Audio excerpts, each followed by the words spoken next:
How is the AWPing situation in Denmark right now? And why are there so few AWPers on the top level? And why is it everyone is crying for device? Well, let's find out.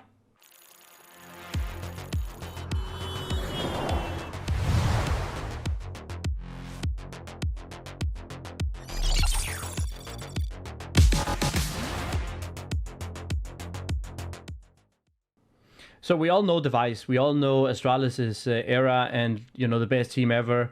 Everyone's talking about them. And Device now, he's been inactive for over 7 months. I mean, more than half a year. We're talking December 2021, mid-December 2021 is when he last played a game actively in a competitive environment. So why is it suddenly that people are talking so heavily about him and really want him back, especially on Astralis?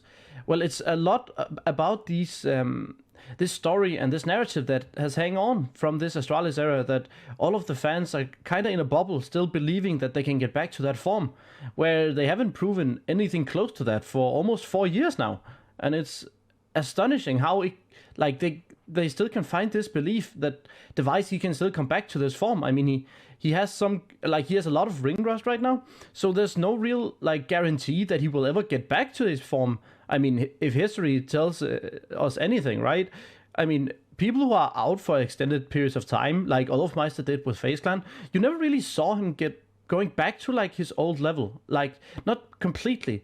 And this is something we like have to address, because it's not a guarantee. But why is it then that everyone is so focused on Device? Well, that's because Device is like the only true top talent AWPer we've had for many years coming from Denmark. So you have Device, right?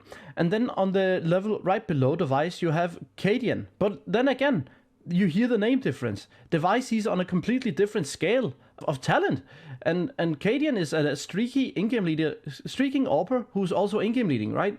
And he's very like varying in his skill level when it comes to like map to map or series to series or tournament to tournament. I mean, some tournaments he can be amazing, some tournaments he can just hit rock bottom, right? There's no real like guarantee bottom line expectation for his performance. And when he plays well, then he's calling well. And when he's calling well, Heroic is looking really great. I mean, and Heroic, like, they play so great CS on a fundamental level that they have no problems just going out and playing from their fundamentals. So Cadian doesn't really have to micromanage all that much for them to get back and perform like at a high level. Even though Cadian's like calling definitely has an impact. Like Cadian's calling is definitely better when he's playing better. But who other AWPers are there? Well, Device, Cadian, right? Well, then the next one you would think of is Farlik, right? He recently joined Astralis back in February, but that's almost 4 months ago now, and he's still not looking that like crazy good right now, right? I mean, look at his place on the servers, right? And look at his like it's like there's some identity crisis in Astralis right now, and they don't know how to like give the proper resources to the proper people, and there's a lot of vocal voice, right? But this affects Farlik. But then again, Farlik was never really a top tier talent. He was always like borderline tier 1, top tier 2 talent. And then in FunPlus Phoenix, when they disbanded, right, he was inactive for 4 months before joining Astralis. So that's when he didn't play competitive for 4 months. And now he has played competitively in 4 months. And like, yeah, it has risen slowly, but it's not really great. And not really what you expect from a top level AWPer. Like, he never really had the talent to take it all the way, right? Whereas Cadian, he has like on maps, and when it's his game, right, he definitely shows that he belongs up there, right? As for the inconsistency factors, right? But when it comes to Farlik, he's really just consistently mediocre. And that's like the third best option we have right now in Denmark. But then again, there's maybe another talent who might be like, who has the potential to come up and hit the next level and maybe even be potentially a top 5 AWPer in the world. And that's when you look at Nikodos, the former Copenhagen Flames, now Fnatic AWPer. He's very, very confident. He's really good at his fundamentals. All he really needs to take it up to the next level is to prove it on a big line stage and then get the experience in.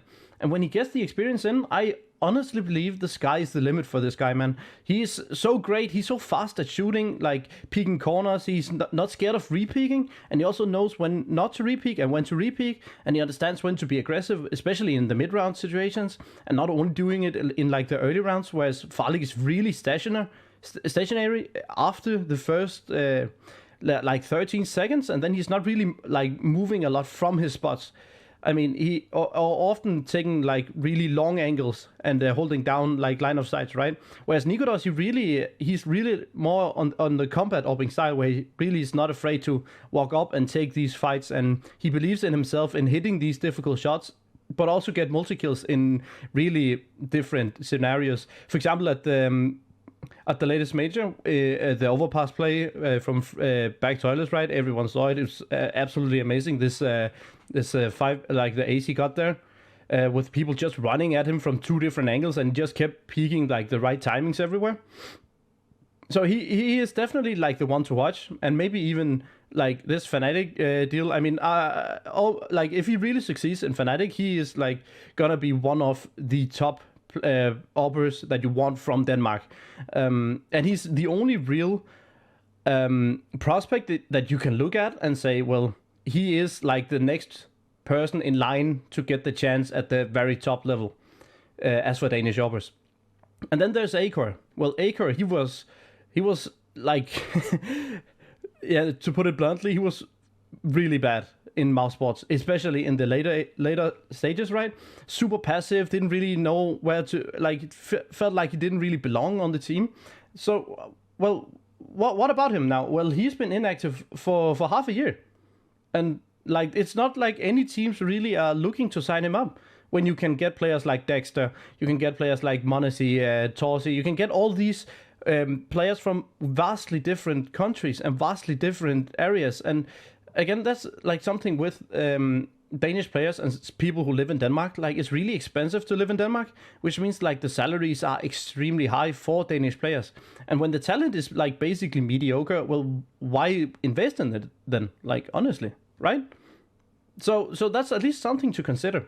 And then of course we can talk about Lucky as well. I mean, Lucky, it was just too soon for him to get like a tier 1. I mean, he went literally from tier 3 to tier 1 and then back to tier 3. He returned back to his old team where Astralis bought him from.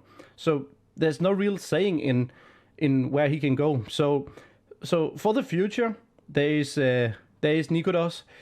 There is Cadian right now, extremely streaky, but he is the best we got at this current moment in time in Denmark. And there's no real talents. Again, like, it's still like Lucky that's like the only one who's maybe able to get up to the to a tier 2 level, but not really even, because he's had a really like kind of shaky comeback to Trick. So like there's no real talents of AWPers in Denmark. I mean, the rifles are steep and they are absolutely amazing. There's a lot of them in vastly a lot of different roles as well. But the AWPers is like the one lacking point there is in Denmark right now. So that is something to consider. So Device, is he coming back? And if he is, how much will the ring rust affect him? I mean, the ring rust affected Farlig, and I mean 4 months after his break, he's still not up to like what we saw peak Farlig. But again, peak Farlig is pretty mediocre at the top level. So the question is if like that investment even is worth it, right? And then there's like Nikodos. He's like the next one. If there is one from Denmark who's gonna make it to a top level as AWPers, it is Nikodos. I mean, there's no doubt about it. And then yeah, Acor. It looks like he's basically done, and he's gonna live around the tier 2 scene unless he really finds like some bean in a hat, something magical that really can elevate his performance and make him transcend his own performance to something that's way greater than what he has proven previously.